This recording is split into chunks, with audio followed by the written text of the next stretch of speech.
আসসালামু আলাইকুম, সবাই কেমন আছেন? আশা করি সবাই ভালো আছেন। আল্লাহর রহমতে আমরাও ভালো আছি। আজকে আমরা সকাল সকাল বের হয়ে গেলাম। আজকে লাইসার পাপার বন্ধের দিন ছিল, তাই সকাল সকাল না, এখন বাজে 11টা। তো লাইসার পাপা ঘুম থেকে উঠছে দেরি করে, তারপরে আমাদের বলল যে বাইরে যাবে। লাইসাকে ওরকমভাবে রেডি করাইতে পারি নাই, বেশি টাইম হয়ে গেলে আবার তেমন ঘোরা যাবে না। তাই লাইসার কাপড় চোপড়, লাইসার খাবার, এই যে লাইসার চাচুর ব্যাগে করে নিয়ে যাইতেছে। আর একটা কথা বলি, আমি যেহেতু কথা ঘুষিয়ে বলতে পারি না, সবাই আমার কিছু মনে করবেন না, সবাই ক্ষমার দৃষ্টিতে দেখবেন আর আমার পাশে থাকবেন। এই যে আমরা এখন কিছু খাবার কিনে নিব লাঞ্চ, যেহেতু সকালবেলা কেউই নাস্তা করে নাই, তাই লাইসার পাপা, লাইসার চাচু গেছে খাবার কিনতে। এই যে খাবার নিয়ে আসছে, পানি নিয়ে আসছে, হাফ লিটার কোক আনছে। আমি কোক বেশি করে আনতে বলছিলাম, কোকের দাম যে হারে বাড়ছে, কোক তো খাওয়াই এখন। আগে বাইরে বের হইলে আগে কোক কিনতাম, আর এখন দামের কথা চিন্তা করলে আর ওরকমভাবে কোক খাওয়া হয় না। এই যে সবাই দেখে তো বুঝতেই পারতেছেন আমরা কোথায় আসছি।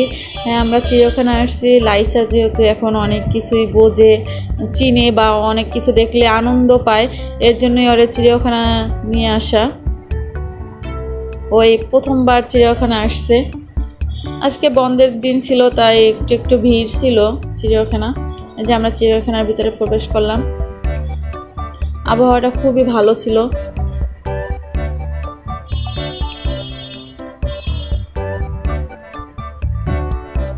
লাইসার পাপা লাইসারে হাঁটতে বলতেছিল, লাইসা হাঁটবে না, অনেক মানুষ দেখছে, এর জন্য হাঁটতে চাইতেছিল না। এই যে ঢোকার সাথে সাথেই দেখবেন কিছু বানরের লাফ। আগে চিড়িয়াখানা আসলে ভালোই লাগতো, অনেক কিছুই দেখা যাইতো। এখন বেশিরভাগ খাঁচাগুলাই থাকে খালি, বাঘও ওরকম নয়। বাঘ যদি না ডাকে বা বাঘ আসবে খাঁচার কাছে খাবার খাবে, এগুলোই তো দেখতে ভালো লাগে। আর এখানে দুইটা ছোট ছোট বাঘ দেখলাম ঘুমিয়ে আছে, ওরা সবাই ঘুমাইতেছিল। আর আমরা এত দূর থেকে এত কষ্ট করে আসছি, আর আইসা দেখি ওদের ঘুমই ভাঙে নাই। তাই কি আর করার, লাইসা তো দেখা বলতেছিল যে এগুলো বিড়াল, ম্যাও ম্যাও, বাঘে বিড়াল বানাই ফেলাইছে।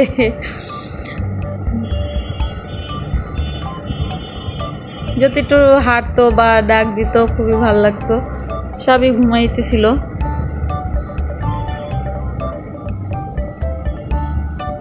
তারপর আসলাম সিংহর কাছে। সিংহর ওই একই অবস্থা, সিংহ মামার ঘুমই ভাঙে নাই এখনো।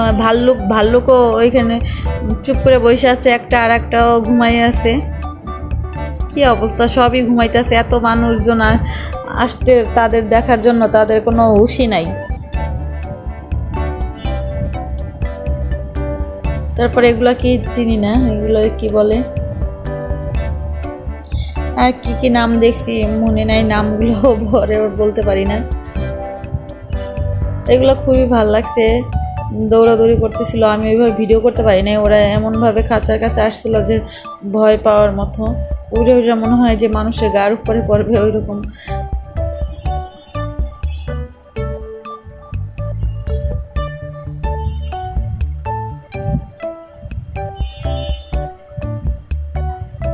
এখানে ময়ূর দেখতে আসছি, তা ময়ূরের এখানে অনেক সময় দাঁড়াইছিলাম। ওদের তো পাখা মেলিন, আর আগের মতো ময়ূরগুলাও নাই। আগে এখন একটা খাঁচার ভিতরে বন্দি করছে, আগে তো এটা খোলা জায়গায় ছিল, ভালোই লাগছিল। তারপরে এই যে জিরাফ, এটা দেখি আমার খুব ভালো লাগছে। আর এখানে লাইসারা অনেকগুলো ছবি তুলতে পারছি একদম উপরে উঠে, ওইটাই ভালো লাগছে আমার কাছে। তেমন অনেক কিছুই দেখছি, ভিডিও করি নাই, ভালো লাগে নাই তাই ভিডিও করি নাই। আগের মতো ছিল না, আগের মতো পরিবেশ পাই নাই, ভিডিও করতেও ভালো লাগে নাই। যে তারপরে একটু বিরতি নিলাম, বৈশা লাইসারে খাওয়ানোর ট্রাই করতেছিলাম। ও কিছুই খায় নাই, এখন দেখেন পানি খাইতেছিল।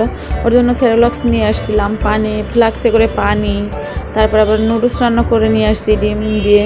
কিছুই খায় নাই ও। এই যে আবার পানি খাইতেছিল একা একা।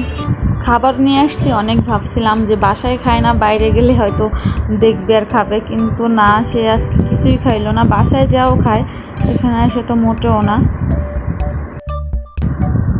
তারপরে যে বাবা মেয়ের হাঁটাহাঁটি, ওরা কিছু সোলো মিশনের ভিডিও বানাইতেছিল আর আমি একটু পিছন থেকে ভিডিও করে নিছি।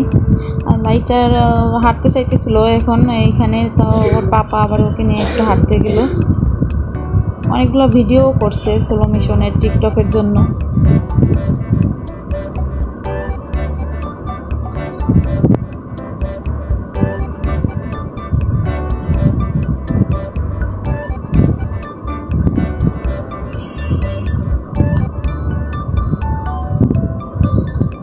লাইসার অনেকগুলো জামা নিয়ে আসছি, 3টা জামা নিয়ে আসছে যে আর চেঞ্জ করে ছবি তুলবো, তো ওইভাবে আর তোলা হয় নাই। লাইসার পাপাও ড্রেস নিয়ে আসছিল, সেও ছবি তুলে নাই।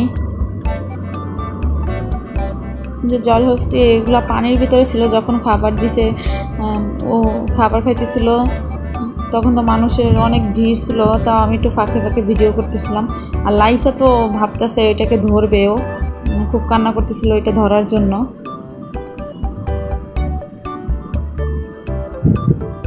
ঘোরার তো শেষ নাই, অনেক কিছুই দেখার বাকি আছে, তো অনেক কিছুই দেখছি যেহেতু ভিডিও করি নাই। এই যে অবশেষে একটা বাঘ দেখতে পেলাম, এত বাঘটা এতক্ষণ শুয়েছিল, যেই মানুষের ভিড় হয়েছে এই বাঘটা আবার সাইডে যেয়ে শুয়ে পড়ছে। আর যে এই যে হরিণগুলো দেখলে এত মায়া লাগে, এগুলো যে কীভাবে বাঘে খায়। বাঘ তো দূরের কথা, মানুষ তো এখন জবই দিয়ে খায়। এত মায়া লাগে ওদেরকে দেখলে। আর যখন অনেকগুলো একসাথে হয় তখন তো দেখতে আরও ভালো লাগে। ওরা হলো মিষ্টি কুমড়া খাইতেছিল। তারপর আমরা হরিণ দেখি শেষ করি চিড়িয়াখানা, তারপর কিছু ছবি তুলি, এখানে লাইসার ছবি তুলি, আমরাও কিছু ছবি তুলে নেই। এইখানেই পারতাম লাইসার ড্রেসটা চেঞ্জ করার জন্য, তো ওইরকম সময় ছিল না হাতে। বাসায় আবার আমাদের পিকনিক চলতেছিল, দুপুরে আইসা আবার ওইখানে খাওয়া দাওয়া করতে হবে, লেট হয়ে গেলে তো আবার সমস্যা, খাবারের তো আগে থাকতে হয়। তো এই কারণে আমরা খুব তাড়াহুড়া করে বের হয়ে গেলাম। তারপর 3টা বেজে গেছে। এই যে এইগুলো একটা যে নাই না যে ভুল করছি এখন বুঝতে আছি, তাড়াহুড়ার কারণে ওগুলো নিতে পারি নাই। ফুল কিনবো, ঢোকার সময় যে ফুল কিনবো এরকম ভাবছি, হয়তো ফুল ভিতরে পাওয়া যাবে, আগে তো অনেক কিছুই ভিতরে পাওয়া যেত, ফুল তো পাই নাই। তারপরও অবশেষে বাইরে এসে একটা ফুল নিয়েই নিলাম। আর এই ফুলগুলো কিনবো অনেক দিন ধরেই ইচ্ছা ছিল, তাই ফুলগুলো যে সময় দেখি, হয়তো আমরা রিক্সায় থাকি, আবার যেদিন হাইটে বেরোয় ওই দিন আর ফুল পাই না। এই যে এই ফুলটা আমি কিনছি, লাইসার জন্য কোনো ফুল কিনতে পারি নাই। লাইসার পাপা তো চাইছে লাইসার জন্য একটা কিনবে, তো ওর মাথার ফুলগুলো ভালো লাগে নাই। তারপরে যে আমার ব্যান্ডটা এই ছোটো করে একটু লাইসার মাথায় দিয়ে দিতে চাইছিলাম, ও দিবে না, ও হাতে নিয়ে দেখবে আর ফুল ফুল করবে। তারপরে এখানে কি যেন এগুলো কি জানি না, রং কালার মিক্স করা থাকে, আবার লাচ্ছেও থাকে, 80 টাকা করে নেয়। আর লাইসার পাপা বেলুন কিনে দিছে, ও তো খুব মহা খুশি। এতক্ষণ ঘোরাঘুরি করে যে খুশি না হয়েছে, বেলুন পাইয়া খুশি হয়েছে, খুবই বেলুন পছন্দ করে। যে বেলুনগুলো লড়াইতেছিল আর বুলুন বুলুন বলতেছিল, বেলুন বলতে পারে না, এত খুশি। আর ভিতরে কিছুই পাওয়া যায় নাই যে ওর হাতে কিছু কিনে দিব, শুধু কিছু খাবার তো বাসার থেকে নিয়ে গেছি, আবার ওইখানেও কেনা হয়েছে।